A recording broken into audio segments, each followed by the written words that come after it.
I'm really excited tonight for my guest, who I consider to be a friend and mentor, somebody who I've had the pleasure of learning directly from, who actually critiqued me in my lessons I tried to put together at Cross-Examine Instructors Academy with Frank Turek, Jim Warner Wallace, and others, Sean McDowell, Greg Kokel. And first, let me just say, if you're looking to get into apologetics to learn how to accurately and confidently defend the faith, it's a great program whenever we're allowed to travel again to, go there, learn directly from the experts. Even I'm getting my master's right now in apologetics, but I feel like I already got a master's from having those years of direct tutelage. So this is Jim Warner Wallace, cold case homicide detective turned apologist. And I'm so happy to have you tonight. Thank you for coming on. Yeah, glad we do this. I mean, if you look at this, it's kind of interesting to me that we have this technology, right, where we're able to jump on like this. You're 2 hours away from me. I'm on the West Coast. You're in Chicago. So, I mean, this is during this pandemic, I think this is about as good as it's going to get, right, in terms of being able to communicate with each other. So this is not bad. This is a good alternative. This is good. This is good. Like you said, it's not what we would ideally want, but it's good. It's a good secondary choice. So let me just jump in. Well, first, let me say this, because we'll talk about some of your books, but I want to give a plug just because this has a personal impact on my life. Not in me coming to faith, but Cold Case Christianity for Kids that you wrote. My 8-year-old, we walked through it. We read every chapter. She read every chapter, did the worksheets, did the notes, had the booklet, binder put together. And at the end of it, I quizzed her. I wasn't just gonna push her to the direction I want her to go. We all want our kids to go, but I was like, okay, baby, can you explain what are these 4 evidences, and what are the 4 alternative theories to the and can you explain what that means, and can you explain why God is the best explanation for the universe? And I made her do it in her own words and kind of helped her where she stumbled. But at the end of it, I said, look, at some time, whenever you're ready, you need to make a decision based on what you know now. And she shortly later said, I'm ready. And I said, okay, do you understand? Like I was not letting her go easy.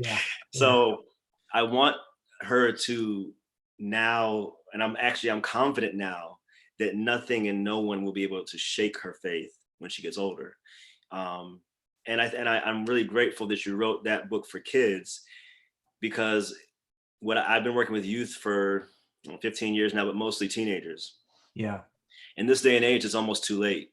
By the time they get to high school, what I got exposed to in college, they get exposed to in high school. And then high school is now middle school or elementary school.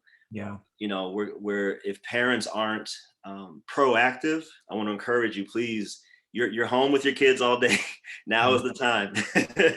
Yeah, it is. And I think sometimes there's well, first of all, just thank you for even using the materials. Like when we did those books, we wondered,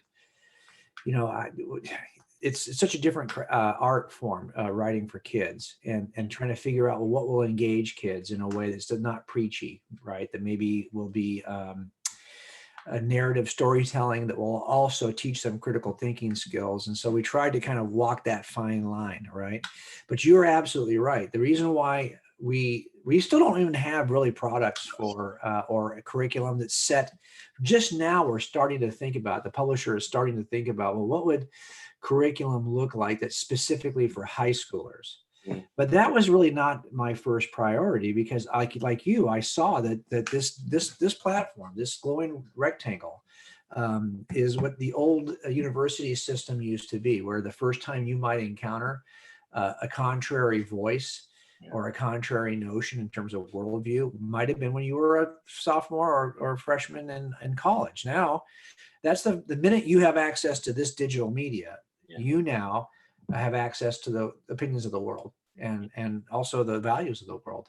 So we knew that it was dropping. We knew that age group, upper elementary, as crazy as that sounds. Yeah. When I first got saved, the first ministry I started volunteering in was upper elementary.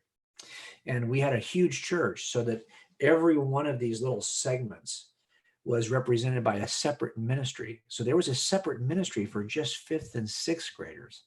And our kids happen to be in that age group. So that's where I first started to serve. Well, it turns out that really right now, I think junior high is the battleground for a lot of worldview training that we used to think you could do as when they're seniors in high school. Yeah. So I think you're absolutely right. What we do there is important, of course. Yeah. Because there are other issues of sexuality and relationships and things that high schoolers are going to start to, that maybe aren't yet on the radar for junior hires or for upper elementary. So we have a chance at that age to talk about truth claims in a way that are isolated still from their budding passions, which are going to be a problem later. So Yeah. at least it's going to be a struggle later. So I think that's part of where this kind of work needs to be done.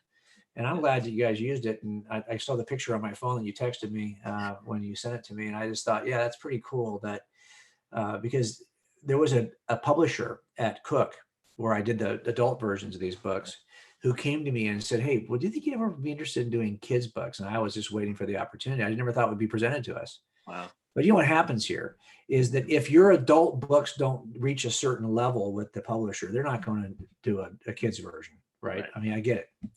And so a lot of and I tell people who are interested in writing that really it's hard to publish, and writers are now in charge of selling their own books. So the trick is not, can you write a book? The trick is, can you get somebody to read your book?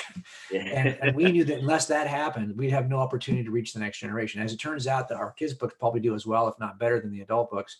You know what's interesting about this, Alex? I was I speak at these Rethink conferences for Stand to Reason, which is a great ministry. You should just look up. Now that we're calling these reality. We're calling them reality conferences now, starting this year. And these are apologetics conferences for high school students. Mm-hmm. And they're interesting because I would think, well, are high school students really interested in a strict apologetics conference? Yeah, they are. And what's interesting is the difference is, and I've noticed this the last 2 times we've done it now, we do like 5 a year. I've noticed that when people come to a conference, it's adults, it's often because they are interested in that topic. And our common interest unifies this group that comes to a conference. Rethink is different. Rethink is students who they'll go to, they love to go in with groups to, conferences or anything anyway. But who's bringing them are their youth pastors and parents who don't come because they have a common interest in apologetics. Right. No, they have a sense that they have a common duty to help their young people. And that duty ends up being far more unifying in a very different way than just interest. Yeah. The common duty means we feel like this is not just important in stuff that we're interested in. And we, of course, want to make it accessible and engaging and all the things we want it to be. But they have a sense that this is now critical information that our students need to have. And so we're going to get them here, hell or high water, we're going to get here somehow. That's really encouraging. That's really, I think, an interesting difference between the student conferences that we see now and adult conferences. Yeah, it is interesting. And this would have been my 3rd year. It'll still be my 3rd year, but it's going to be later, obviously, because of the situation. But I started a conference a couple of years ago called the Proof for the Truth Conference. And in my mind, it's geared towards youth and young adults. And that's kind of my wheelhouse. But everybody comes, old, young. Sure. But this year, I was really targeting that before everything, changed around. Yeah. And I've written a book, and I wrote it from my time in youth ministry. And this is really kind of before I got into apologetics, but it was geared towards teaching the foundational concepts of the faith to high school kids. And, that I think still is necessary, because my goal, like I said, I wasn't really into apologetics at the time, but my goal was, do you know the basics about worship, about Jesus, who he is, why you need the Bible, how do you read it, what is it, prayer, what is... So, but the irony and the sad part, kind of in a way, is I've had so many adults by it who've been in church for a lot of years, but can't articulate their belief. And so I'm here to help everybody, and we both are. But I think that is kind of the reason that these parents are bringing in, and not that they haven't read anything or don't know anything, but it's just, I think sometimes when you're in church for a certain number of years, you never really stop to think until you're challenged. Do I really know why? Yeah. Why is this true? No, that's a good point. I think you're right about that, and I think that we have to kind of fight against a kind of a strain of religious tradition. That's probably true for not just Christians, but probably a Yeah. lot of other religious thinkers that see this gap between either science or reason and their Christian beliefs, as though their Christian beliefs somehow are really to be built on just a kind of hopeful trust that isn't really necessarily grounded in anything evidential. Yeah. And those other kinds of beliefs are based on evidence, when in fact, you and I both know that really was not the approach that Jesus took. He was very much an evidentialist. He would often say, if you don't believe the words that I'm telling you, at least believe on the evidence of the miracles I just worked in front of you. Yeah. And he would use the evidence of his miracles, his power, before he would start. Peter says it this way in the second chapter of Acts. He says that you ought to have known who this dude was, because he was attested by the miracles he worked in front of you. In other words, he wasn't just a regular guy, and he demonstrated that evidentially. This is why Jesus would always heal before he would herald. Once I do this healing, you're going to know that what I'm about to say to you is not just from the mouth of another man. Yeah. It's from something that's it's otherly. Yeah. And I think that's part of where we want people to see that evidential nature. We can actually live that way for our kids, because when we survey young people, we ask the question, why do you not identify as a Christian now that you're 25 when you used to identify as a Christian when you were 15? About 70% of their responses, at least from their own description, will be intellectual, where they will say, I had this piece of intellectual skepticism, this question that was never satisfactorily answered. Yeah. And about 30% will be relational. Now, Sean McDowell and I wrote a book called So the Next Generation Will Know, where we just talked about this connection between relationship and truth claim. That what we have, it's not an either or. So it's not all about relationships. If you do that, your kids won't survive their youth ministry anyway. And if it's not all just about truth claims, because if you do that, there'll be such a sterile form of their Christian life, it won't be worth living. Right. It's the claim connected to a relationship. And so that's why when parents come to your book table and they're buying, maybe that's better, because they are then becoming the authority that your book was. So when their kids ask a question, they don't have to just hand me your book because they don't know. If they've read your book, then they can actually answer the question for their own kids. And then you've tapped into the strength of relationship with a truth claim. Because what typically happens is you come to your parent and you've got a challenging question. They've got a relationship with you, but they may not be able to answer the truth claim. So now they've only got half the equation. But you can go online and guess what? You've got the answers, but no relationships with those people. So it turns out that if we could just have the answers, we'd have the best opportunity, I think, to change the views of kids. I agree. So let's get into that. Let's get into some of these truth claims that you have investigated, and some ways that some people have tried to counter those. I was doing a class last semester called Faith and Reason, and we kind of examined that relationship between faith, as the world says it, and reason as the world says it, and even within Christian circles, some discrepancies. Some are faith-seeking understanding. Some are that there should always be this tension between philosophy and reason. Philosophy and faith. And J.P. Moreland and William Lane Craig were a lot of our book work for that. And if anybody doesn't know them, I know. I've got their books behind me on the shelves here. Philosophical Foundations for a Christian Worldview. I took a quick story about that. JP and I were at a conference in Canada, and we were going like seminary to seminary, teaching at seminaries before the nighttime conference. And so we're in the car together. And I mentioned to JP that whenever I would host the Stand to Reason radio show for Greg Kokel, I would bring with me JP and William Lane Craig's Philosophical Foundations for a Christian Worldview. And it's like one of the thickest books. Oh yeah. I can't figure out where it is now. It's like huge. Okay. You know that, right? It's big. Yeah. And so I carry this thing with me. There's no way that a caller is going to call in on a radio show and ask you a question that you're going to be able to figure out where in this book the answer is. And JP knows that. And I know that. So he said, well, why do you bring it? I mean, I said, well, I don't bring it because I ever open it, because I never do. I just bring it like a blankie, you bring your it's like this thing that I know the answers are in there, even if I may not articulate it as well for this caller. Yeah.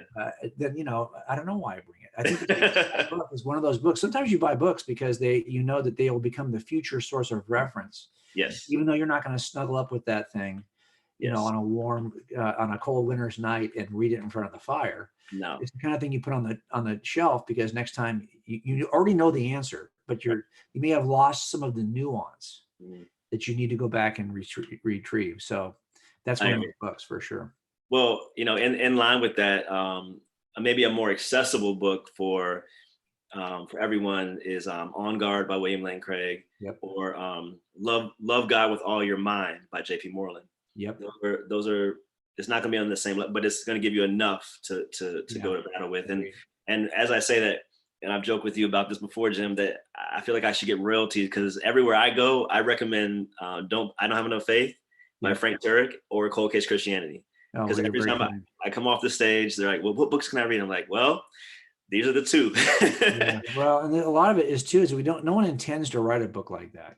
Right. And then when you finally do write a book like that by accident, then you can never write it again. You could try, but it just doesn't work that way. So, so I think that you've hit on something though. What we're all trying to do, and you do this too in your book, is we're trying to find a way to make something accessible. We're both translators. We're translators for people like JP and William Lane Craig. And by the way, anyone watching this, you're also a translator. I mean, look, most of the time, if you were to take the topic at the level that JP or Bill Craig were to take it, most of the people you're talking to would go, what? You lost me. Yeah. And so in the end, we have to take the more difficult. Now, sadly, you have to understand sometimes this thing at a certain level to be able to get it down to that accessible level. So the hard part is sometimes that I find myself having to go through all that high level stuff just to be able to it doesn't mean that, but again, if you're not speaking at that level all the time, you'll start to master the translation and forget the nuances of the high level stuff. So I have to go back and revisit it occasionally.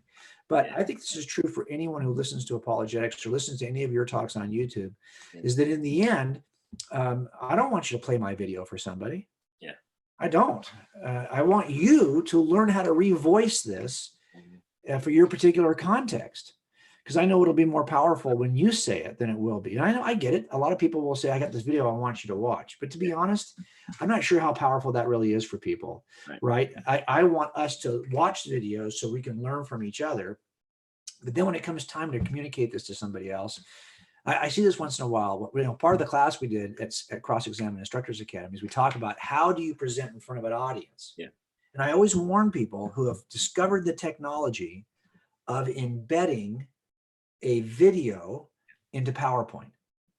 Have you ever seen that? Like someone will be presenting, well, they're going to now play for you the 4-minute video that they think will actually speak this to their audience better than they could speak it to their audience. So they play somebody else's 4-minute video. And I can tell you that does, in fact, some people are engaged if the video is really powerful, but for young people, the minute you play their video, you're no longer talking to them. You're no longer making eye-to-eye contact with people. You're now playing the video. The first thing you see is they're on their phones. Yeah. It's eyes down.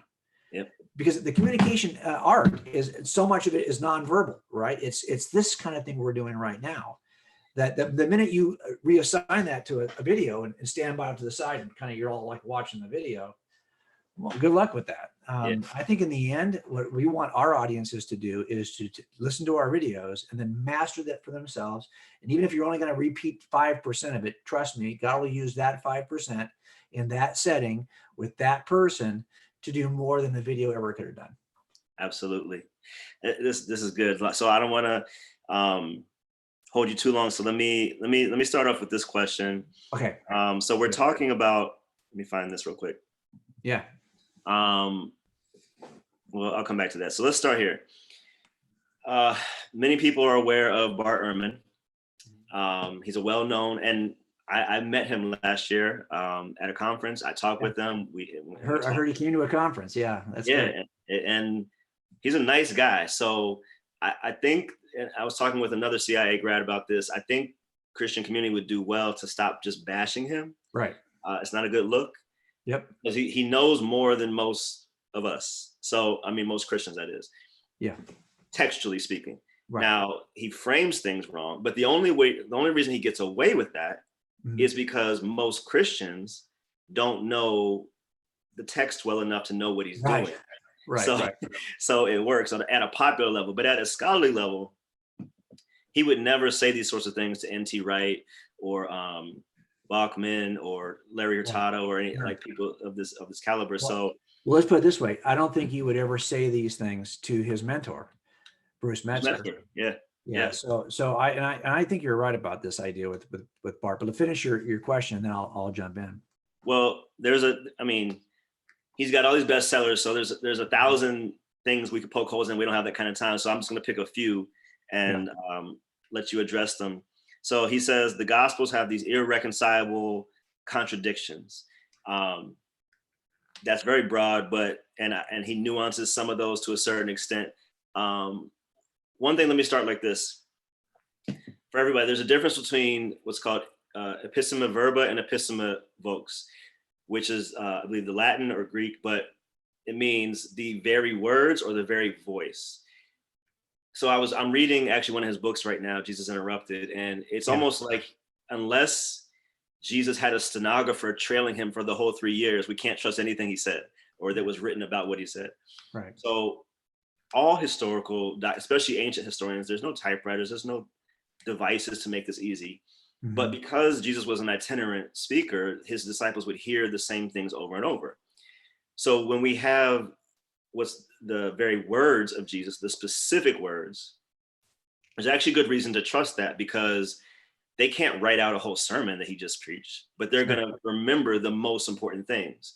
Right. Sometimes, though, they're just trying to capture the very essence or the very voice, what they call it, of what he said. Sure.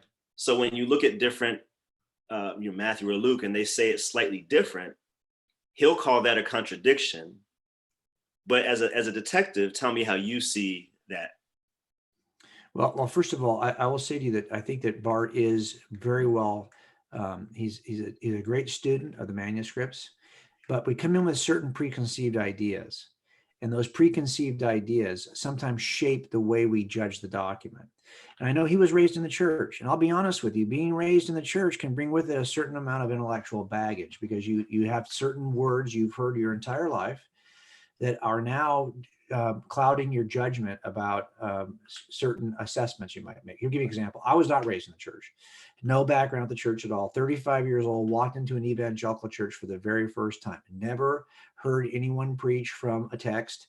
Never purchased a Bible. I went out and got one after that first day. I went out and got a Bible, but I had no knowledge of the scripture, number one, but also no exposure to church language and to theological concepts. So it's not like I was raised in someone's church who had bad theology. I didn't have any theology. I didn't understand what the theological principles were that were at stake. If you just said to me, talked about inerrancy or infallibility, I'd have had nothing to say about it. Here's what I did know, though. I know that my cases are such that I have to dig up documents that are in these notebooks back here behind this microphone. They're on that side, right there. There's two notebooks from one of my largest cold cases. There's probably about 2,000 pages of documents. Many of them are eyewitness accounts, eyewitness statements from a number of witnesses who saw this back in 1979. And they're no longer available. Those eyewitnesses are no longer, one's dead, but both of them are dead. And now I got one of the actual report writers has passed away, and the other report writer is not, is so old that it has memory issues. So I cannot go back and re-interview the witnesses, and I cannot go back and re-interview the writers of the original statements. I got no access to those people. So I have to reassemble the case. Now, in the end, I will tell you, those two notebooks are full of what Bart would call contradictions.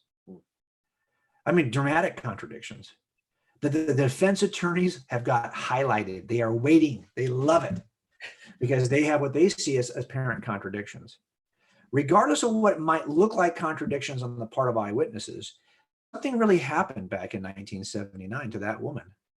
And I was able to get in front of a jury and convince a jury that although I don't have a perfect set of manuscripts, I can get you beyond reasonable doubt. Yeah. And they convicted that guy. He's sitting in jail tonight. Now, part of this is about what our expectations are. And I didn't have the kinds of expectations that maybe Bart had being raised in the church when I first engaged the Gospels. Yeah. I just needed to know, are they reliable eyewitness accounts? That bar is probably a lot lower than Bart had being raised in the church, which meant these are infallible accounts from God himself. And I think that expectation for him meant that there could be no discrepancy. Now, I don't think there are discrepancies. I don't. But I understand how to reconcile apparent discrepancies between eyewitnesses. And sometimes they're dramatic. Yeah. He was wearing a t-shirt. No, he wasn't wearing a t-shirt. He was wearing a polo shirt, like a Le Tigre polo shirt. It's 1979. Okay, now those are two different kinds of shirts. And it turns out there's another guy in the same location who was also wearing a Le Tigre shirt of the same color. Did you mistake him for him? It's important what kind of shirt he was wearing. Think about it. Yeah. Yet I have two completely different descriptions of shirts. This does not mean there was not a murder that night. Okay? I have to figure out, how do I reconcile this? Why would one be mistaken or maybe have seen it a certain way? Yeah. Or maybe he doesn't even mention a shirt. Why does one not mention it? If you ask him now, he can't recall. Okay, these things are something I have to resolve in every criminal case. Now, do you think that God might allow eyewitnesses to behave like eyewitnesses in the first century? Or would he do something so supernatural that he would remove, because I will tell you, you will never get eyewitnesses to agree on anything. It would be as supernatural an act for God to have eyewitnesses utterly agree on everything they see in an account as it would be for to work the miracle itself, because it won't happen that way. You'll see this, and I do this as a test. I will have someone interrupt me while I'm in the middle of a class and ask a simple question, and then leave the room. And then I'll wait a few minutes and then I'll say, okay, guys, a few minutes ago, this guy came in. Tell me, what did he look like? What did he ask? What did he want from me? And have them all write it down on paper. Then I collect the papers and I read them back to the class. And you would swear sometimes that this is two different events occurred. Now, why does that happen? That's just the nature of eyewitness. Here's why this happens, Alex. It happens because no one's lying and no one's mistaken, but everyone brings to the event their own set of interests, desires, proclivities, wiring that makes them notice certain things. I have one daughter who is very visual. Her teaching needs to be visual. She's not a verbal person. I could say it, she's not going to capture all of it. But if I can put it on the board, she'll get it. People like that are not going to be good recallers of conversations. They're just not. And you could ask them and you're going to get really crummy recall in terms of what they said. But I will tell you this, she's got a visual memory like a camera. So that's a person in my family that I can say, what was that person wearing on that day? And I will swear to you, she will eerily remember something that was worn by somebody 4 years ago. Wow. It's weird, right? People are different. They're wired differently. Now, the question is this the nature of the eyewitness accounts in the Gospels? In other words, what's great about this kind of eyewitness account is that it's real and it allows us to test it. And then to ultimately, once we understand the nature of the eyewitness, to trust it. And I'll guarantee you this, when you see 4 accounts of a murder and they all puzzle together a certain way, you end up with great confidence. If you had interviewed those 4 people and they had told you word for word the exact same account, you would have nothing but distrust. Yeah. Is it possible that God would bring to us as inspired the real eyewitness observations of Jesus of Nazareth that could be tested in such a way that we would conclude that they are reliable eyewitness accounts in the same way we would conclude that the thing that happened yesterday was reported reliably? I think that's exactly what God's purpose in this was, because clearly we could have been handed down just the Gospel of Matthew. It's long enough. It's got all the important stuff in there. Do we really need any other account? Not really. I mean, if I had Matthew, that would be enough, right? But actually, I think there'd be some skepticism about one existing account. Instead, now, by the way, could the first chroniclers of the New Testament, people like Ignatius and Papias and Polycarp, have just said, guys, these 2 accounts, they don't exactly match. I'm taking out the second angel at the tomb because he doesn't appear in one of these. Of course they could have. And it turns out that the early church fathers wrote about these differences and described them the exact same way that I am describing to you now. And I just discovered this year. I'm reading through all the ante-Nicene church fathers. And all the ante-Nicene. So not just the first generation, I'm reading through all the way to 325, 350 AD. Mhm. And you will see that people talk about the fact that, these all have the slight subtle differences that we expect from eyewitnesses. And that's good because it gives us a more robust picture when we put them all together. You need all four gospels to really get the fullest picture. This is true of every case I've ever worked. You need all the witnesses to get the fullest picture of the crime scene. Yeah. And these people are not necessarily lying to you. Yeah. But they will have different perspectives that will cause them to pin on different things, or they think they're talking to somebody who only wants to hear about this. Right. And so they just offer that. So unless you know the nature of these four writers, in a detailed way, or understand completely with certainty who it is they're writing to, I don't think you could beef the differences. I think if you did, by the way, and this is why, Alex, I'm very hesitant when New Testament scholars develop a theory, which only purpose the theory serves is to try to reconcile differences between the accounts. You don't need a theory to reconcile differences. And I see this all the time. People will say things like, well, there's a genre of biography in the first century that allows the author to make small exaggerations, or maybe say something that's not in the right order because he's trying to make a point.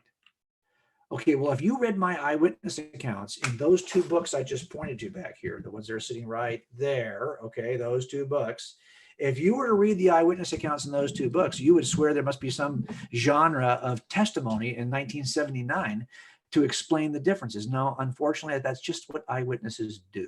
Yeah. And I think God's delivered to us a reliable account. And I think part of the problem and you'll see this in Jesus Interrupted, is that Bart talks about getting all the way to Moody Bible Institute, and there discovering for the first time that we did not have original manuscripts. What's interesting is in that same book, and actually I heard him say this live before I read the book. Mm-hmm. And I don't know if everybody knows this, because we hear about him and he's busting holes in the Bible and all that. He has said, and he writes in the book, that's all the stuff he's written is still not the reason why he doesn't believe in God. The reason he doesn't believe in God is because of the problem of suffering, or the perceived problem. Yes. So the funny thing is, that's actually a much easier problem to answer philosophically. Go read that Foundations for Philosophical. I know.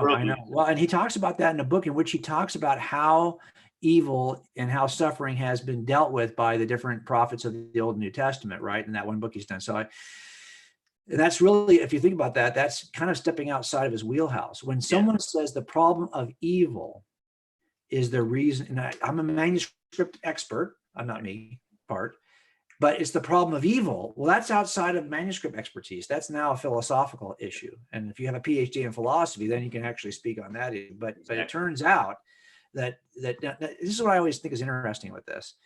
Look, in the end, Bart went to Moody for his bachelor's, and then he went to Wheaton for his master's, and then he went to Princeton, where he studied under Bruce Metzger, who, Bruce, went to Princeton for his bachelor's, Princeton for his master's, and Princeton for his PhD, and became like one of the foremost authorities in this discipline in his generation. He knew as much about the manuscript evidence as Bart. Bart has not discovered something that Bruce was not aware of. Right. And Bruce, studying the exact same manuscript evidence, died a very committed believer. Yep. Bart right now would say he's not. Well, it can't be on the basis of the manuscript evidence, because the master is Bruce. Yeah. He's the Obi-Wan. And the Padawan says, I'm not in. But the Obi-Wan says, I'm in. Yeah. It's like both people are standing on one side of this crime tape, looking at the same pieces of evidence on the crime scene. And one comes to one conclusion and one comes to another. That shows you it doesn't really have much to do with the evidence in the crime scene. It has to do with an inference from evidence. Now, I never try to assume I understand people's inferences, but I do suspect that part of it with Bart might just be that I didn't have any of those expectations. So I was not burdened by which classic traditional notion of inerrancy is going to keep me from assessing these eyewitness accounts like a detective. I didn't have a particular notion of inerrancy. Now, do I believe that the Bible is the inerrant word of God? Yes. I believe in its autographs, that those autographs, which we don't have access to right now, are the inerrant word of God. And are there apparent differences? Yes. If you think those differences are irreconcilable, honestly, you've just not worked with enough eyewitnesses. Right. If you work with eyewitnesses as much as I do, you will see that the differences does not mean there was no crime. Right. I got to figure out. I still got a dead body here. Okay. Right. And both will say he was shot 3 times. And I got 3 holes in this guy's back. So I know he's dead. And everything else they don't agree on is not going to disqualify the fact that he's dead. Right. So I think the same thing happens here. We have the essential claims are the claims we have to process. Did he rise from the grave? Did Jesus rise from the grave? That changes everything. Yeah, Is I that agree. claim an early claim in history? Yes, it is. Has that claim changed over time? No, it has not. Were the people who talked about that, were they biased in some way where they were hoping to get rich from this? No. Get girlfriends from this? No. Gain power from this? No. And any claim that you think that these writers, because I think Bart has kind of said this, that these writers became somebody because of their claims. Well, what he's really talking about, there's one overarching writer of the New Testament. His name is Paul. If you think that Paul was trying to get rich off his claims or get powerful, remember, he had power as a religious Jew authorized to execute or hunt down the Christians. I don't think he's going to jump out of that position to jump into this one when this one doesn't entail near as much power. But my point is, I just don't think they have the motive. They haven't changed their story. They did not change over time. And 3, they wrote these early enough that it's kind of hard. If you want to lie about Jesus, you wait until everyone's dead. Right. And then you can say anything you want about Jesus. But I think these are early accounts. So and for that reason, I think they're harder to disqualify. This is good. This is really good. And so on that note, you said, I've heard you say, and I'm pretty sure you've written it as well, that there's, in investigating crimes, at least, there's generally 3 reasons people, especially when we talk about a murder or something like that, or if there ever were to be a conspiracy. I think you said this, but that if you know about the conspiracy, it means it wasn't a good conspiracy or it didn't work. I think I heard you say. So I'll get it. We'll get to some of the alternative theories, quote unquote, to the resurrection in a minute. But you said that sex, money, and power, right? That's the general. You can boil everything down to that. So how does that knowledge inform how you examine the New Testament documents? And you gave the example of Paul. Because to me, what's embedded in a lot of skeptical arguments, and not just Bert argument, but people email me and message me, and I'm sure they do to YouTube and tweet and all this. Social media is the worst sometimes, but but what's embedded in some of these, even the questions, is some version of this is made up. And what I think is really interesting and significant, is even as you outline the different authors, the fact that there are different authors. When I look at every other religion in the world, it's all single attestation. So it's usually some guy in the back of a cave or where no one else is around, or they got the revelation from God, and now they're the key to whatever else you got to know. Muhammad, Smith, Buddha, whoever it is. But when you have 40 authors, and even if you just take the New Testament, you have that many authors and you get a singular line of truth. That's unfakeable to me. So to suggest that it's now, even if somebody suggested that there's scribal errors, I don't necessarily agree, but I would go there. But to say that it's all made up, you'd have to also explain why. Okay, so I'm not as inclined. So I'm not as impressed with the number of authors. Here's why I say that. If you had, say, let's say we got Paul, James, Peter, you got Titus, you got Jude, you got the 4 gospel authors. So let's say you had 10 or 11 New Testament authors. If all of them produce their work at the exact same time, then I think that would be powerful. Right. But if they're produced over a period of time, well, then, of course, the earlier writings can influence the second coming. They can all just kind of conform their writings to the growing narrative. So I've never been like all that impressed by this. Happens in Eyewitnesses, too. Right. That's why we try to capture at least the first version of their story simultaneously early, because that will be helpful. Right. So I think that part has not really been as persuasive to me. But I will tell you, let's just go right to it. I mean, this idea of a conspiracy, they lie about this. Lies are hard to pull off in groups. They're easy to pull off singular, like you said, single attestation. That's where it becomes interesting. Yeah. Because the reason why it's not that they're all saying the same thing at the same time, so much as at some point they're all going to be tested at the same time. Mm. At some point, someone's going to put a gun to your head all at the same time and see if your stories stick. At some point, you're going to get pulled over by the police, and they're going to pull everybody out of the car, and we're going to separate everybody, and we're going to start to question people separately to see if their stories later on match up. And so what you're going to need is a couple of things. Number one, to be successful, you need the smallest number of liars, because the larger the number of liars is, the harder it is to get away with a lie. 2 people can lie and keep a secret better than 22 people. Yeah. Also, you want to keep it for the shortest period of time. So look, the best conspiracy of all is 2 people who do a crime together, and as soon as they get done doing it, one kills the other. Well, guess what? You only had 2 to begin with, and now the conspiracy's over. The law is over because I've already killed my partner. So that's a great conspiracy. It's hard to break that one, right? Because now it's no longer a group thing. It's a single thing, okay? The third thing is you need is excellent communication, because when you get separated, you need to be able to, before you get interviewed, let me tell you what he asked me. Mm-hmm. So you're ready to answer the same way. Mm-hmm. First thing you need is close family relationships are always the most helpful. It's hard to get 2 brothers to rat on each other. More than likely, they're not even going to waive their Miranda rights. They're just going to say, I'm not talking to you. Yeah. Who am I going to rat my brother? I'm not ratting my brother out. Okay. That ain't happening.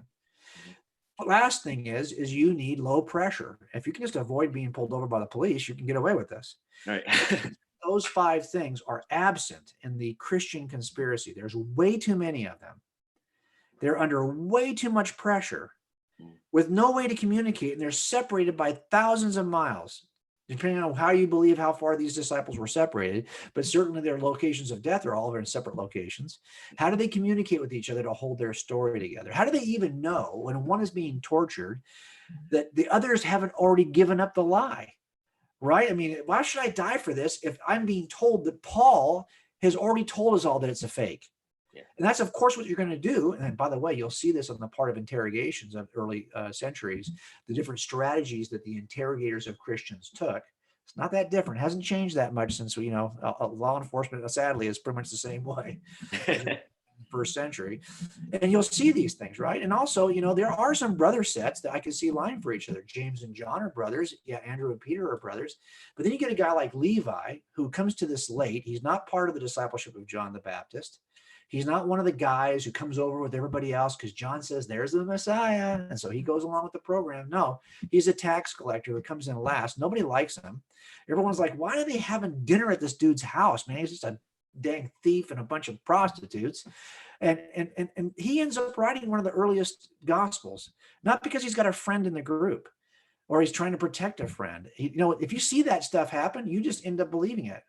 And that's who Matthew is. And so I think in the end, Levi, who becomes Matthew. So I think in the end, these are the things that hold a conspiracy together. All lies are driven by only 3 motives. That's financial greed, sexual lust, the pursuit of power. It's so easy to break lies. It's easy for me to solve murders if I know those are the only 3 motives for murder also. That makes it a little easier to solve your case. I don't see that motive in any of these 12, right. Especially when, and by the way, the fact that they may have been martyred, and that's controversial. There are some stories that are more reliable about these martyrs' deaths than others. I get that.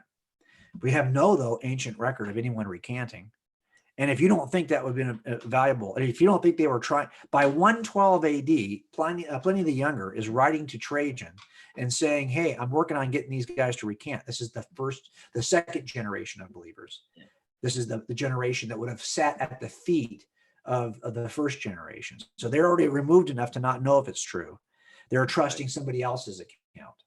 What we don't see ever is that the people who knew if it was true or not ever recanting. Now, I'll tell you, that's the way to get this thing to end immediately. Get the body of Jesus, produce it, game over. Or get the eyewitnesses to recant. And it turns out they couldn't do either. Right. And if there was any ancient document out there, you would think they would produce it, don't you? Absolutely. Somebody would have produced it. What we don't have is any history of any of these guys changing their story. And again, you and I might say we would, die willingly rather than reject Jesus, but lots of people, that has no value really, because lots of people will die for what they don't know is a lie. Yeah. But this is the one set of people who would know if it's a lie. Right. And the fact that they would never change their story, I think does have some evidential merit. Now, I'm not going to say, again, my cases are cumulative. Mm-hmm. So it's not just one thing that ever convinces me, but there's enough things there, I think, that give me pause to think that they lied about this. Look, let's put it this way, Alex. If the story of Jesus was just of an ancient sage who preached messages and taught in parables, that's it. That's all he ever did. Nobody would doubt any of these claims. Nobody would pause at the historicity of Jesus. Nobody would say, oh, he never lived. What's happening here is that there are supernatural miracle accounts. And we have a bias against the supernatural in this generation. And that lies at the heart of our skepticism. A non-supernatural, non-miracle working, non-resurrected version of Jesus would never be challenged. It's funny. Nobody challenges the teaching of Baha'u'llah, right? The Baha'i faith. If they know it. If they even know it, because there's no claims of supernatural behavior there. Yeah. It's one of the, when I go present, especially with a younger crowd, to make it more interactive, because like we talked about, there's different types of learners, Right. kinesthetic, auditory. So I'll do a 3-minute, I tell them it's a 3-minute thing. I'm going to prove the resurrection to you. You don't even have to know any scripture.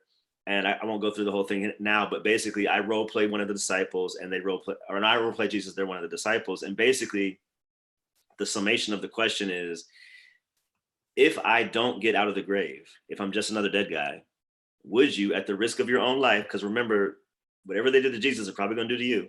Right. Writing my name, preaching my name, teaching my name for decades. Would you do that if you knew that that I was still dead, I was still alive? I've had atheists, Christians, young kids, older. Everyone gets it, because it's illogical to think that anybody would knowingly, like you said, like if you're my best friend and I know you're lying, I know you're still dead, rather, I'm not going to risk my life. I was with you to a point, but I'm not going to go much farther than that. And actually, I was doing some research last year. I think one evidence for Christianity that we don't necessarily think, I guess retrospectively, you can think of it as an affirmative evidence, but it's difficult, if not impossible, to even explain the initial existence, that is, of Christianity without the resurrection. Yeah. In other words, the earliest documents, if you take the dating of Paul's letters, let's say it's at least 15 years, or thereabout. So, but for 15 years, the church was growing. Thousands are being saved from Jerusalem to Rome to, Thomas eventually gets to India. So what are they going based off of? Right. What are they believing based off of? So Christians didn't create an event and then write about it. The event created Christians. That's right. And that's the only logical way. I'm not trying to say this just because I am a Christian. I'm just trying to work through the logic of it. Yeah. I understand why Islam exists. Muhammad created Islam, and he told people what he believed, and he told people he was the direct emissary from God. And he wrote, and people wrote about him, and he got. So I get how that started, because there was documents. Every other religion had the followers knew what to believe based on the documents, but Christianity had no documents. So what made it grow? And that's the thing that I haven't yet heard a skeptic be able to explain, just from a logical point of view. Well, and I can tell you that, look, in the end, what's really powerful about movements, religious movements, are that the rate at which they initially grow. And that rate of growth is, here's why I say that, because most of the time our beliefs are based on the beliefs of our parents. The surest indicator of what you will believe as an adult is, what did your parent believe? Not everyone believes what their parents believed, but that is usually the highest rate of return on investment, right? Is your belief system. And so, for example, Islam grows right now based on its biological growth. They have more kids right now than European Christians are having. European Christians have kind of bought into the secular view of children, and they're having one and a half children per couple, when in fact you need 2.3, I think it is, with the infant mortality rate, just to reproduce and stay even. So I think what I saw what I've seen in the first century is interesting about Christianity is the fast growth when your parent did not believe this. Right? You have that's first generation of believers. They had to come in without a parent believing. And that first growth was people did extraordinary things in the first. Now, look, I'm writing a book right now in which I'm making the case for Christianity as though there are no New Testament documents. If there was no New Testament at all, you would still know enough to know and believe in the historicity and deity of Christ. just because you're right. This is a stone that was thrown into the lake of world history, Yeah. and the ripple that it caused is really hard to explain. Mhm. If you look at all the other first century characters, and there are a bunch that all have one name titles. If you look at all of them, put them all together, they didn't have the impact of this guy Jesus, Yeah. a guy who was born far from a world center, with no income, no name, Yeah. never had a wife, never had kids, never had a family, never had a position, an army to rule, a state to govern. Yeah. Yet this character from the obscure part of the Roman Empire, Mhm. who didn't even have friends that would stand by him to the very end. He was betrayed by a friend, executed shamefully, humiliated on a cross. This is the guy that divides our calendar into AD and BC. This is the guy. Wow. If you could look at all the other one title names of historical figures in the first century, either BC or the first century AD, look at all of them. There's a lot of them. Herod. You can look at all these folks. There's philosophers, there's kings, there's historians. Put them all together. They don't get close to having this kind of impact. How in the world? And we can call it BCE and CE. We can do all that. What is it that makes it the common era? What is it? It's the common era because there's a Christ that came and was the ground leveler. So this is a set of concentric, ripple effects that Jesus had over history. Yeah. That if any man was to have that kind of an impact, you go, wow, that's really unexpected. Yeah. Now, it wouldn't be, though, unexpected if the God who created the history in which we're living was to somehow engage us. What you would expect is that those kinds of ripples would generate, that not just there be 4 gospels about him, but that there would be dozens and dozens of people who want to co-opt the message called the non-canonicals, that there would be hundreds and hundreds of letters for hundreds of years from the church fathers, that there would be dozens and dozens of reports from non-Christians in the first 300 years, because that's the kind of ripple he had. And no other, by the way, there's also a number of other messianic figures that appeared early in history, all the way through like the 12th century, who claimed to be the Jewish Messiah. Yep. All those guys added up didn't have this impact. Yeah. So what is it about the Jesus story that changes everything? Well, look, in the end, it's going to be because he's not just a man. Right. And the reason why we know he's not just a man is because of an event called the resurrection. Right. So yeah, you're right. In the end, it all is going to tie back to that one essential difference between Jesus and Joseph Smith and Baha'u'llah and Buddha and Krishna and Zoroaster and Muhammad and everyone else, is that none of those folks stepped out of the grave and had eyewitnesses that were willing to die so that we would know about it. Absolutely. And as you mentioned, God the Father affirming Jesus and just not just Jesus, but his work in the earth through the person of Jesus, through the second person of the Trinity. Yes. Let's kind of shift in that way, because you wrote another book called God's Crime Scene, where from a detective's point of view, you enter a crime scene, and that's quote unquote the box. Yes. And if you can explain everything inside that box, then it's a suicide or whatever the case may be at the end of that, or accidental death. But if there's anything that can't purely and only be explained inside that box, that means you have to look outside that box. Now, I think everybody understands the logic of what I just said. But when we're talking about not just Jesus and the resurrection, but we're talking about the origin of the universe, the teleology of the universe, the design, the fine tuning.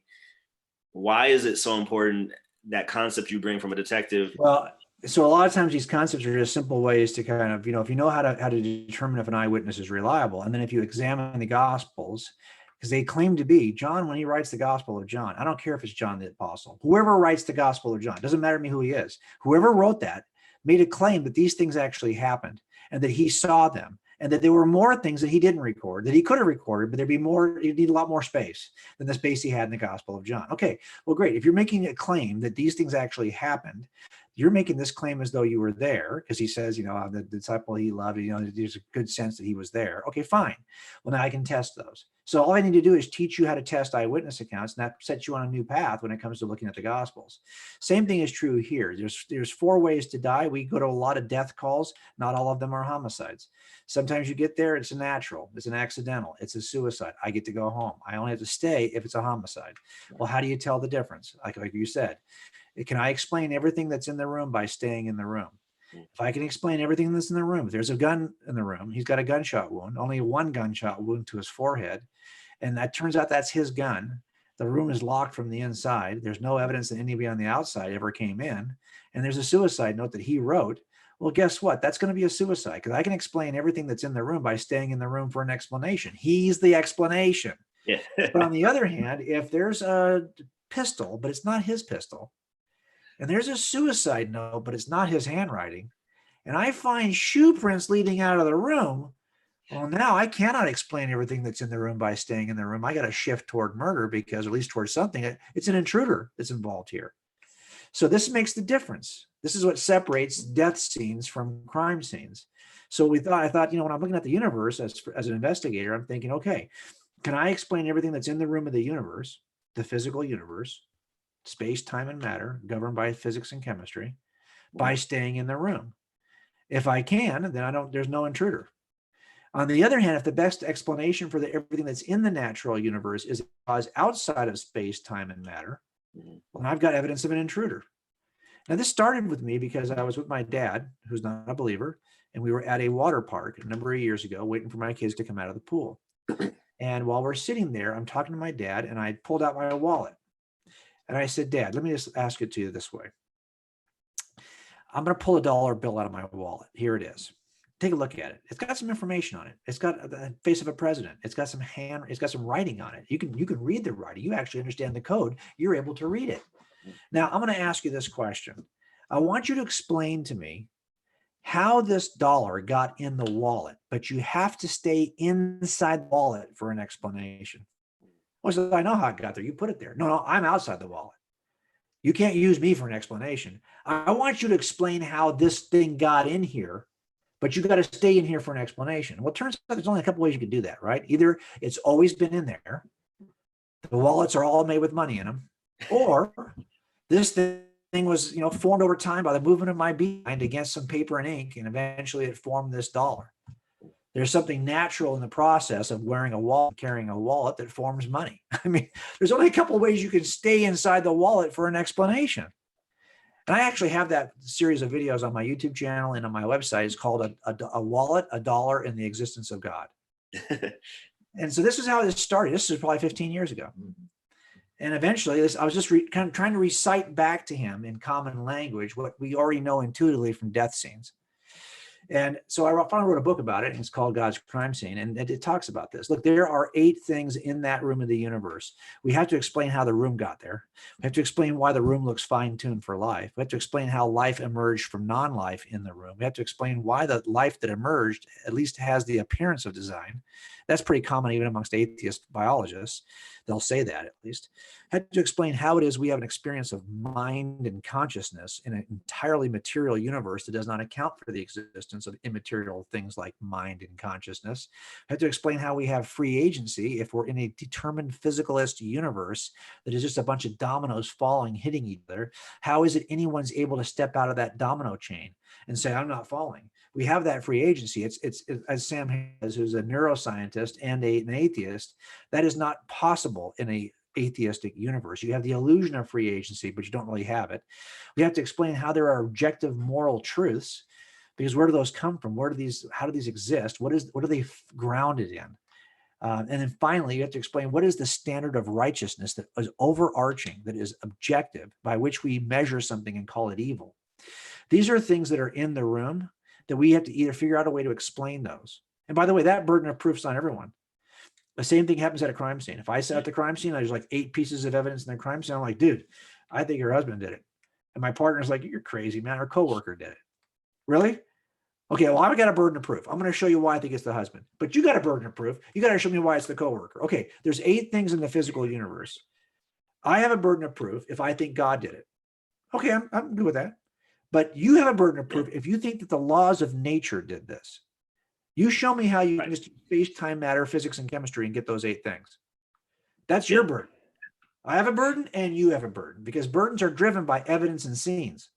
Yeah. So I think that's really how we have to look at this.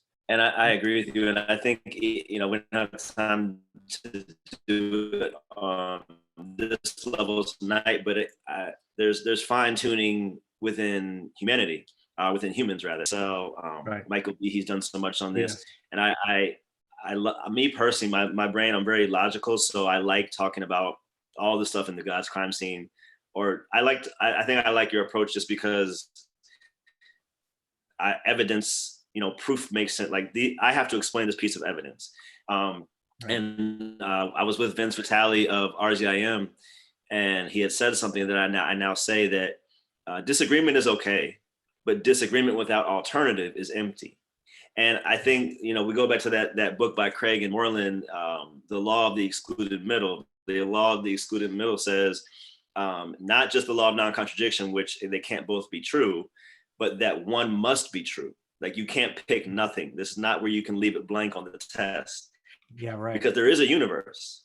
Yes. That is fine-tuned. There are humans that have very specified complex DNA, irreducibly complex cells. If you don't like my explanation, that's fine, but you got to come with a better one.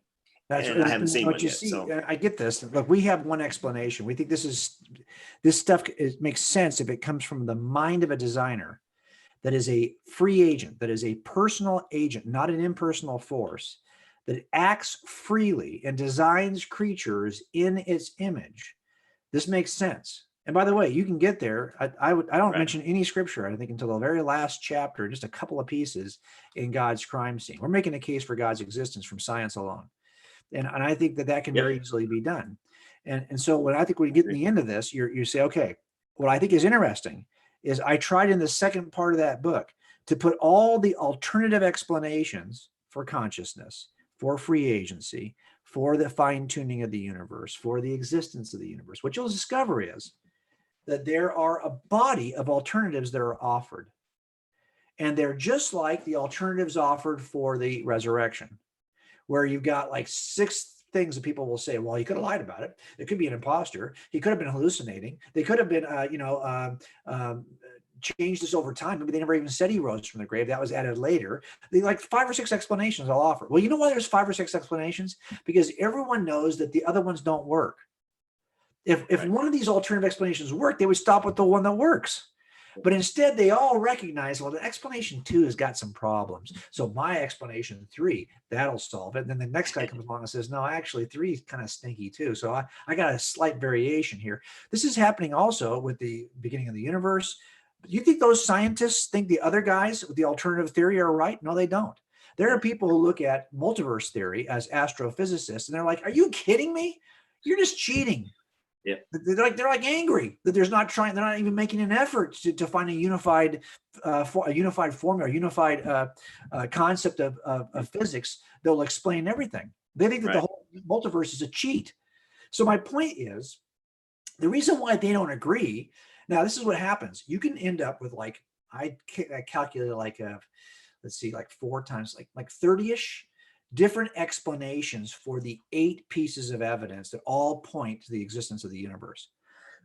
So you can, and by the way, you might pick explanation number 4 for the beginning of the universe, and it has nothing to do with explanation number 3 for the standard for evil. These are completely different. It turns out, though, there's one explanation on our side that unifies all that evidence in the room. It's God's existence. God as classically described and classically understood. It turns out all the attributes of God that people assign to him, his omnipotence, his omnipresence, his omnibenevolence, his omniscience, all of these things we classically assign to God end up unifying all of the 8 pieces that are in the universe. And you don't need 30 disagreeable sets of scientists who don't agree with each other to offer an explanation that they know is slightly deficient. Now, here's what I hear people say all the time, though. Yeah, but we may not know the answer to the origin of life now, but someday we'll know it. Okay, great. Then for now, be a God believer. And then if you discover it later, you can always jump off the ship. Because if I said to you, I don't know how to answer that as a Christian, but someday I'll ask God, you would say, That's just God of the gaps. You're saying, I can't explain it, so I'm jumping to God. Well, you can't explain it, you're jumping to science. Yeah. What's the difference here? I mean, so in the end, I think it's just fair for us to ask these kinds of questions of our friends. But more importantly, I think if nothing else, for those of us who are looking at apologetics, looking at the case evidentially, there are times when your faith, when what you believe about God will seem ludicrous even to you, because you just lost your job in a pandemic. Yeah. And you got kids, and your kids are suffering now, and you know that job ain't coming back. Yeah. Or you lost somebody you loved in this pandemic, somebody who you had plans, who had plans for his life or her life that never got to be realized, or you suffered some calamity, and we're seeing that right now. Yeah. And I think you're if you're a Christian, it's not like you necessarily are more hope.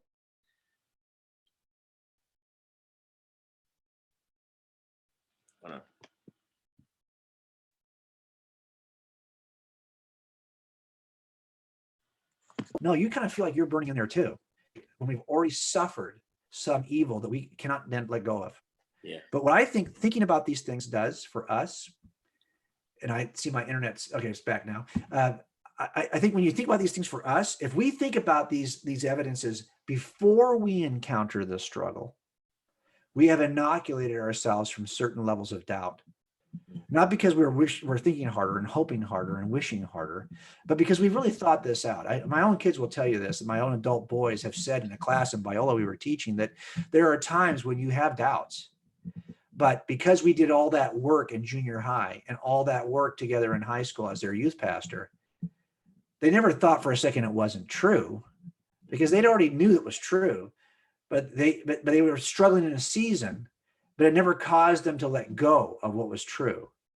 And so I think a lot of what we're doing here is, yeah, I mean, I'm not looking to win arguments. This is why I used to have open comments on my YouTube page. And oh my gosh, I got buried. I mean, you can't, once you're a couple hundred videos in, you just can't keep up with all of it. Yeah. And, you know, if I'm going to spend an extra hour today, I'm with you right now, but I'm going to probably spend it with my wife, right at this stage in life. And so I can't do the justice to the comments I used to do. But more importantly, what I saw was there was kind of this desire, because we're so polarized right now as a nation, politically, ideologically, that what we're really looking is we're just hammers looking for a nail. Mm-hmm. And I don't want this effort we do to be just another hammer looking for a nail. Right. What I really want to do is, look, I want to have these conversations. And I think there's good reasons to believe in God's existence and in the resurrection of Jesus Christ and in the gospel that's offered by Christianity. But more importantly, if you're already here and you're having those days when you feel like, I can't understand how a good God, a loving God could allow this pandemic. Yeah. Well, then having studied this in advance, I never have those kinds of questions. Yeah. You know, and this is so before I was an apologist, I was a pastor, and I'm still a pastor and co-pastor at House Church now. And so my friend made a comment to me last year after my conference, because and this is not with you or any of the people I've trained under with RZIM or cross-examine, but sometimes in apologetics, it can get so heady that we miss the heart behind it. And so one of my workshops I offer to churches is called The Head and the Heart. But I've experienced so many, like my dad died when I was 11. My mom passed a couple of years ago after a long illness. I have lost my job, and like, I don't know, that's not a pity party. I'm just saying, in the midst of all these situations, my firm belief and faith in God was not shaken, even if I had doubts about how he was going to work that thing out in that particular situation. Right. And I think we've also, and this is kind of veering from apologetics just for a second, but the church has not embraced lament properly. And what I mean is that has a place in life, that has a place in the Bible. It's like Jeremiah is called the weeping prophet. So right. I think we have to look at the total corpus of scripture when we are providing answers. And there's some questions when I do Q&A, and you're probably the same way, I won't fully answer from the stage. I'll say, hey, I'll give an answer just so the audience knows there's an answer, but I'd rather talk with you after this offset. Because when somebody's dealing with pain or with a loss, this is when they question, you know, how can there be a good God? It's Right.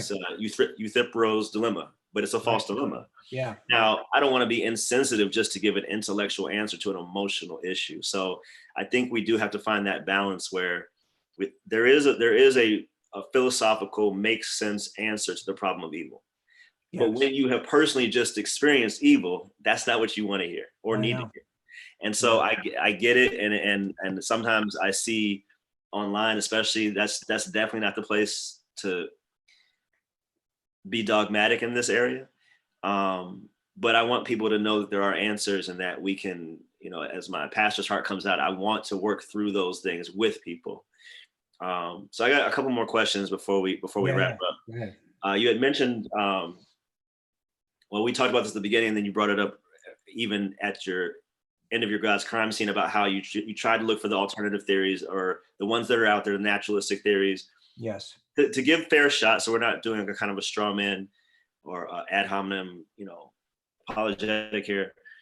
So this discrepancy, or this perceived discrepancy between faith and reason. And I just want to read something real quick. So Noah Webster, who created the first dictionary in 1828, he was a passionate Christian. Okay. He was called the father of education.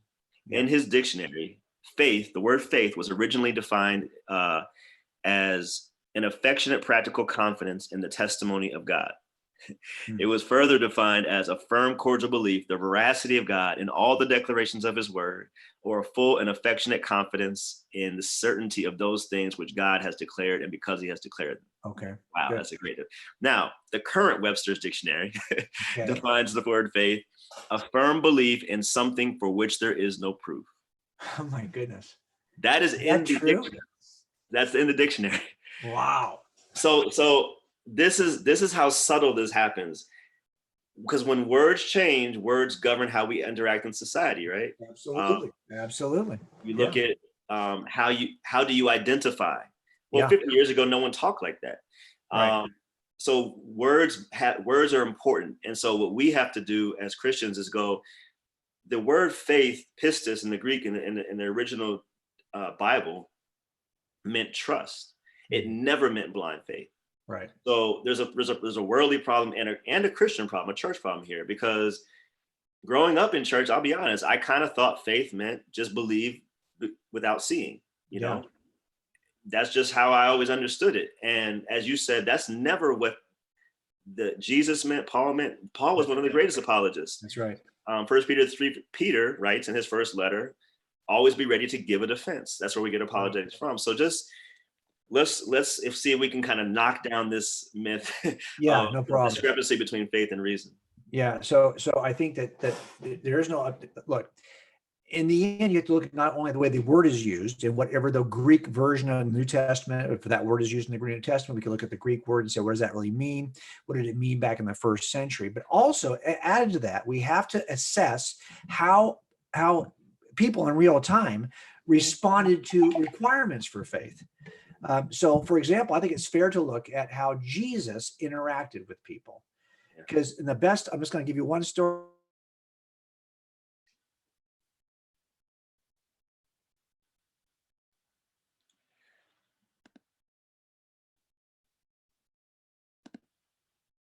Baptist sends his disciples to Jesus, and they one. Now think about that. If you just think about, and again, my internet connection goes back and forth, so I want to make sure I get this out to you. But if you just think about that request on the part of John, asking his disciples to ask Jesus, because he's in custody, are you the one? After he knows he's the one, he gave up the lion's share of his disciples to Jesus of Nazareth, because he said, look, there's the Lamb of God, takes away the sins of the world. And he sent his disciples. Those fishermen were his disciples. Those guys were his disciples. He sent most of them to Jesus. He jumped in the womb when their parents met. He baptized. He saw the Spirit of God descend on Jesus at the baptism in the form of a dove. I mean, really? Now, I think at that moment, remember, when we talk about forensic statement analysis, and I do a lot of this in criminal work, what we're really asking, we're trying to hear the words that weren't said. And sometimes what we're looking at are alternatives. And I'll show this to the jury. A question will be asked of a suspect, and I'll stop the recording. And I'll say, hey, here's the question that was asked. Put it on the wall. Now, I want you to think about this. Think about the variety of ways this man could have responded. He could have said this. He could have said that. He could have said this. He could have said that. I want to play for you now what he said. And when they hear what he said, they're like, whoa, that is kind of weird that he would say it that way. Yeah, because it's got an embedded hidden meaning. And I want the jury to hear it. So here, let's stop the scene for a second. Jesus has these guys come up. They want to know, John sent us. Are you the one? Stop it. Now, Jesus is going to respond to them. What could Jesus say to them? I can think of a number of things. John needs to have more faith. He should know better. He needs to pray about this. Just pray, but you need to trust. He needs to be more trusting. These are things I sometimes hear pastors say when young people have questions. Yeah. And Jesus could have said all of those things to them. He could have said, what? John, that takes a lot of guts for John to say that now. I mean, he's my cousin. I mean, are you kidding me? He could have said a lot of things. He didn't say hardly anything. Instead, what he did was he worked 3 miracles in front of John's disciples. And he said, go back and tell John what you just saw. Now, why would you need to do that if your faith is not supposed to be based on anything evidential? If all it is a matter of faith, trusting in something for which you have no evidence, then why would you provide evidence to the disciples and then send them back to John? At the key time when John wants to know if his faith is well placed, you won't respond the way the modern church does. You won't respond the way the dictionary says you ought to respond. You need to have trust in it, you have to have faith in this. No, he actually provides them with a good reason to believe on the basis of miracles. This is why Peter says that Jesus was a man attested to you by miracles. Yeah, that's great. Excellent point. I use that one a lot just to show that even Jesus was a bit of an apologist. Yeah, well, I mean, this is why we say the first case maker in all of Christianity, that our classic model is Jesus of Nazareth, because he was so consistent in this. You often say, well, yeah, didn't he tell Thomas, though, blessed are those who do not see yet still believe? Well, in the very next line, keep reading, he gives them many more convincing, many more proofs, and many more reasons to believe this. Why would you need to do that if people are blessed for just hearing it and believing it without any evidence? What he was saying to Thomas is, blessed are those who will, he says this, who will believe based on what you saw, your testimony. Okay, well, personal testimony, eyewitness testimony is called direct evidence in a court of law. He's basically saying they will be blessed because of evidence, your testimony. Yeah, they didn't see this, but you did. You'll be testifying about this. They will believe on the basis, like juries do, on the basis of direct evidence. Yeah. That whole statement is evidential. There's no way to get around this. By the way, even if you're somebody who says, I don't like evidential apologetics, I like presuppositionalism, well, what is it you were presupposing? You're presupposing the claims made from Scripture. What do you think that Scripture is? It's direct evidence. It's an eyewitness account in the Gospels, claims about things that happened. So what you're presupposing is based on direct evidence. You can't get away from direct evidence. You can't get away from evidence at all. And by the way, who does Jesus pick? He picks people who were eyewitnesses. Those become his apostles. Who gets commissioned in the book of Acts? Matthias is only commissioned because he was an eyewitness in the upper room. He was somebody who knew Jesus from the baptism to the resurrection, or otherwise he wouldn't have gotten picked. Yeah. Who gets to write the books of the Bible? Eyewitnesses. Look, you can't get away from this. This entire thing is evidential from start to finish. Yeah. But we have corrupted the word testimony, Alex. So testimony now means, let me tell you what God has done in my life. That is not what testimony was in the book of Acts. Testimony in the book of Acts is, let me tell you what I saw. This dude rose from the grave. That's a very different form of testimony. That's a great point. And I know, well, that's a whole other lie. Go ahead, give me your last question. I know we're getting late on time. Go. Yeah. So, okay, so this is a bit of a shift. So I talk and I write a lot about purpose outside of apologetics as well. Right. And I'm always kind of interested.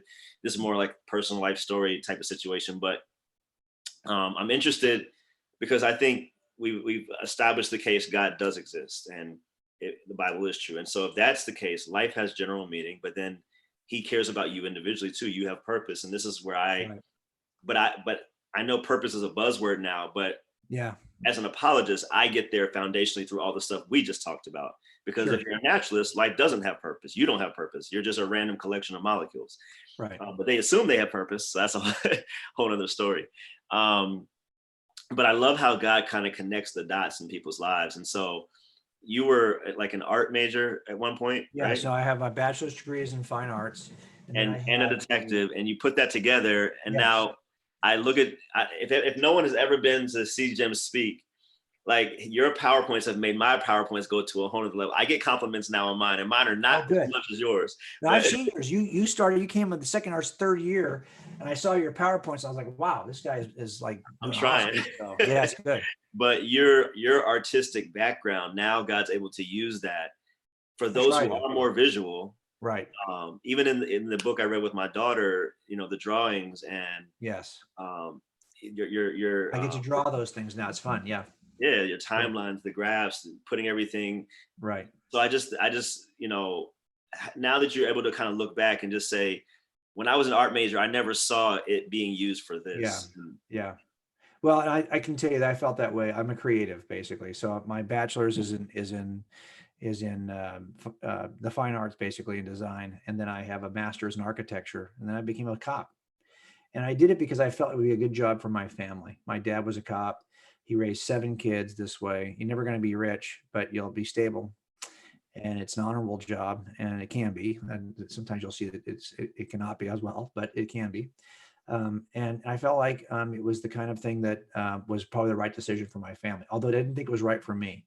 I felt stymied the first probably 5 years was toughest. Although as soon as I got there, they saw that I was an architect. So every murder scene, this is back when I was a patrol officer, I was in the first year, I would get called out to all the murder scenes to draw them, to measure, to draw, to make the graphs, to make the charts, to make the floor plans, to build the models of the places where people were murdered. And I did that for many years before I ever worked a murder. I was working in patrol. And then I formed a band of all cops because I was bored and I was a creative, and I thought, well, as we played, at public events representing the police department. And then I started working criminal trials. I started working on investigations, robbery, homicide investigations, and I realized that we could use the skill set to make presentations for jurors. Look, wherever you are right now, and you're thinking, there was a lot of time that I was not a Christian during most of that time.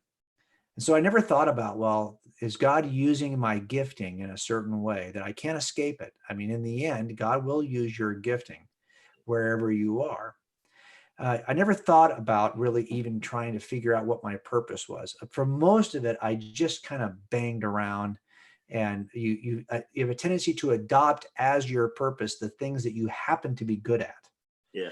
As if that somehow means this is what you were supposed to do because I'm good at this. Well, there's some truth to that because this is gifting, right? God gifts you with things that he wants you to put into place. But I've been looking at my desk while you're talking because I know you're starting to talk about this, and I wanted to kind of find an example of this. But if it changed for me once I became a Christian, it's very different. If I presented you with this thing and I said, what is this thing?